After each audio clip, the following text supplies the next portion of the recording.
नमस्कार, मैं जितेंद्र चतुर्वेदी। क्या गुजरात का चुनाव एक तरफा हो गया है या फिर आप ये कहिए कि एक तरफा होने की तरफ बढ़ चला है? वैसे तो ये जो सवाल है ये सवाल चौंकाएगा, लेकिन एक सवाल और भी था जो तब चौंकाया था जब ये चर्चा शुरू हुई थी कि क्या जो गुजरात का चुनाव है ये त्रिकोणीय होने जा रहा है। चूंकि अगर आप दो ढाई दशक का इतिहास देखें गुजरात का, तो वो इतिहास ये बताता है कि यहाँ चुनाव त्रिकोणीय नहीं हुए। यहाँ हमेशा चुनाव बाइपोलर हुए हैं और यहाँ के लोग दोनों ही दलों में से, कांग्रेस और भाजपा में से किसी को चुनते हैं। फिलहाल यहाँ लंबे समय से भाजपा की सरकार है और वो जो सरकार है उसको लेकर आपकी अपनी धारणा और लोगों के अपने विचार हो सकते हैं। सवाल ये नहीं है, सवाल यह है कि जहां बाइपोलर चुनाव हो रहे थे वहां अचानक त्रिकोणीय की चर्चा छिड़ जाती है और उस चर्चा छिड़ने में दरअसल आम आदमी पार्टी की बड़ी भूमिका होती है।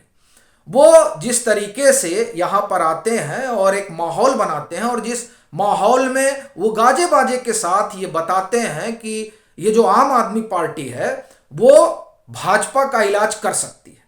कांग्रेस के बस की बात नहीं है, इसलिए आप लोग कांग्रेस को छोड़ दीजिए। और वैसे भी कांग्रेस जो है वो है ही नहीं है कहीं गुजरात में। अगर होती तो वो रिप्लेस कर देती भाजपा को। जाहिर तौर पर वो इसके जरिए जो कांग्रेस का वोटर है उसको अपनी ओर लुभाने की कोशिश कर रहे थे। और चूंकि जो आम आदमी पार्टी का इतिहास रहा है उस इतिहास में वो कांग्रेस को वोटर को लुभा लिए हैं। फिर चाहे वो गुजरात की माफ करिए, फिर चाहे वो दिल्ली की बात रही हो या पंजाब की, तो इस वजह से भी आम आदमी पार्टी ये मानकर चल रही थी कि जब इस तरह की बातें गुजरात में होंगी तो वो जो कांग्रेस का बेस है वो खिसकेगा और उसकी तरफ आएगा। तो वो इस तरीके की चर्चा वहां छेड़ देते हैं।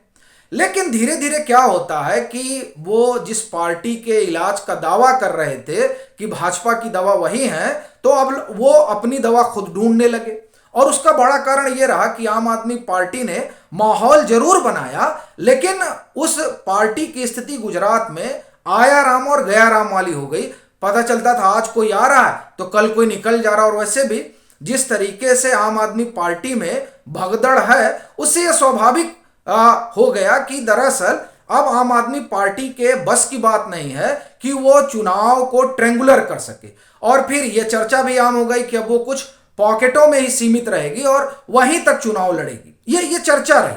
तो इससे एक चीज तो साफ हो गई कि त्रिकोण जैसा कोई मसला नहीं रहा और अब ये चुनाव जो है वो बाइपोलर होगा। लेकिन ये जिस तरीके से कांग्रेस के भीतर घमासान चल रहा है उससे ऐसा लगता है कि अब स्थिति बाइपोलर वाली भी बचेगी, ये एक सवाल है। और इसलिए भी चूंकि एक तो घमासान में आप देखिए कि कांग्रेस में भी भगदड़ मची हुई है। जो पीछे इनके दिग्गज और बड़े नेता गए उससे आप लोग वाकिफ हैं। अभी दबोई में 500 कार्यकर्ता कांग्रेस के भाजपा में शामिल हो गए। ये बड़ी घटना है। 500 कार्यकर्ता, और वो नाराज थे टिकट कटने से। हालांकि टिकट कटने से ऐसा नहीं कि भाजपा में नाराजगी नहीं है, लेकिन भाजपा का अपना एक गजब का मैनेजमेंट है कि वहां नाराजगी को बड़े करीने से सुलझा लिया जाता है। जैसे आपको एक उदाहरण देता हूं, सोलंकी साहब का टिकट कटता है भाजपा में, वो आम आदमी पार्टी ज्वाइन कर लेते हैं। 48 घंटे में वो बता देते हैं कि नहीं, अब आम आदमी पार्टी तो पुरानी बात हो गई, हम तो चले आए हैं भाजपा में। तो ये उसका मैनेजमेंट है। लेकिन इस तरीके का मैनेजमेंट कांग्रेस में तो नहीं दिखाई देता, इसीलिए कांग्रेस की कमजोरी उभर कर सामने आ रही है। और दूसरी चीज आप देखिए, जो कांग्रेस का मैनिफेस्टो है जो जारी हुआ, उस मैनिफेस्टो पर आप गौर करिए और जब आप उसको करीने से देखेंगे तो आपकी नजर कम से कम आपकी ठहरे या ना ठहरे, अपनी तो ठहर गई 300 यूनिट पे जाके।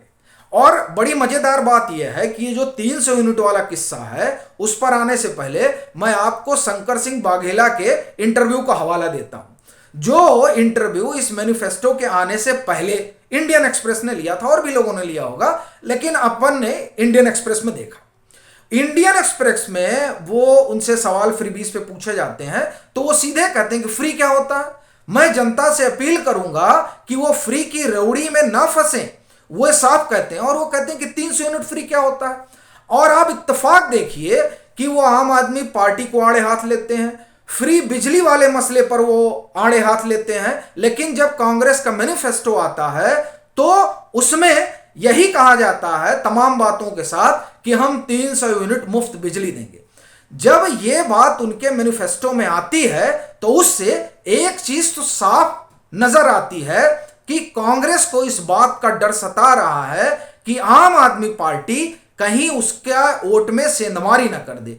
तो कांग्रेस की जो असल लड़ाई है वो अब ऐसा लग रहा है कि भाजपा की बजाय आम आदमी पार्टी से हो गई है, और इस बात से हो गई है कि वो अपना आधार कम से कम बचाए रख पाए गुजरात में। चूंकि इतिहास जो है उस इतिहास में आम आदमी पार्टी ने कांग्रेस का आधार खाया है। तो ऐसा लगता है इस मैनिफेस्टो को देखकर, और खास करके वो 300 यूनिट वाला हिस्सा देखकर, कि यहां अब जो लड़ाई है वो दरअसल भाजपा से रही नहीं गई है कांग्रेस की। अब यहां लड़ाई कांग्रेस की आम आदमी पार्टी की और आम आदमी पार्टी की कांग्रेस से, कि किसी तरह से वो अपना आधार बढ़ाने में लगी हुई है और कांग्रेस जो है वो अपना आधार बचाने में लगी हुई है। एक दूसरी चीज आप देखिए कि ये जो भारत जोड़ो यात्रा रही, ये ठीक है, इसका रूट जब गुजरात उसका हिस्सा नहीं बना उस यात्रा का, तो ये बात साफ हो गई थी कि दरअसल कांग्रेस ये मानकर चल रही है कि ये जो गुजरात है वो अपने बस की बात नहीं है। अगर ऐसा नहीं होता तो दरअसल उस भारत जोड़ो यात्रा का हिस्सा गुजरात भी होता, लेकिन नहीं बनाया गया। तो इससे उन्होंने गिव अप कर दिया कांग्रेस ने गुजरात को, यह स्पष्ट संकेत जाता है। लेकिन जो बची कुची कसर थी वो ये जो इस यात्रा के जो अगुआ हैं राहुल गांधी, उन्होंने पूरी कर दी। देखिए, महाराष्ट्र से कई प्रोजेक्ट गुजरात आते हैं और इसे एक मुद्दा बनाया जाता है। ये जब आप रीजनल पॉलिटिक्स करते हैं तो आप इस तरह का मुद्दा बना सकते हैं, क्योंकि तब आपको इससे लाभ होता है। लेकिन जब आप राष्ट्रीय पार्टी हैं, नेशनल पार्टी हो, और आप नेशनल पार्टी के नेशनल लीडर हो, और वो भी आप पीएम पद के दावेदार आपको कांग्रेस मानती हो, वो राहुल गांधी जब ये बयान देते हैं कि साहब महाराष्ट्र के सारे प्रोजेक्ट जो है वो गुजरात जा रहे हैं, तो इससे स्वाभाविक तौर पर अगर किसी को नुकसान होता है तो वो कांग्रेस को होगा। क्योंकि कांग्रेस ऐसा तो है नहीं कि वो सिर्फ महाराष्ट्र बेस्ड पार्टी है, वो तो नेशनल पार्टी है। तो ऐसी स्थिति में ये जो बात कह रहे थे, ये बात दरअसल अगर उनका महाराष्ट्र का नेता कहता तो समझ में आता। लेकिन जब राहुल गांधी इस बात को कहते हैं तो असल में इससे भाजपा को ही फायदा होता है। और ये बात अभी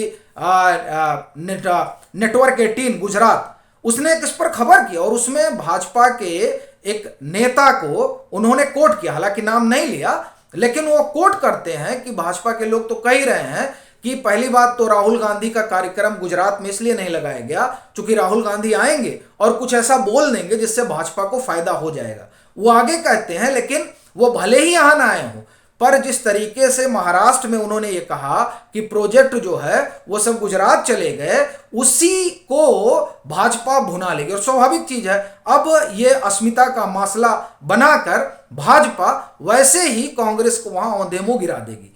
तो ये जो तमाम परिस्थितियां हैं उनसे यही बात निकल कर आती है कि दरअसल ये जो गुजरात का चुनाव है वो पहले भले त्रिकोणीय रहा हो, फिर बाद में लगा हो कि नहीं बाइपोलर होगा, लेकिन अब जिस ढर्रे पर बढ़ चला है उसमें ऐसा मालूम पड़ता है कि अब कोई कोण बच ही नहीं रहा है। सिर्फ यहां भाजपा खेल रही है और वो अपने तरीके से गुजरात का सियासी रण बना रही है और वहां पर शतरंज की गोटियां बिछा रही है, बावजूद इसके कि कांग्रेस एनसीपी के साथ भी मिलकर कुछ कोशिश वगैरह में लगी हुई है। लेकिन दरअसल ये जो मैनिफेस्टो है इसने सब कुछ एक्सपोज करके रख दिया कि अब लड़ाई कांग्रेस की भाजपा से है ही नहीं, असल लड़ाई कांग्रेस और आम आदमी पार्टी की चल रही है, जिसमें वो एनसीपी के साथ मिलकर अपनी कुछ जमीन बचाने में जुटी हुई है।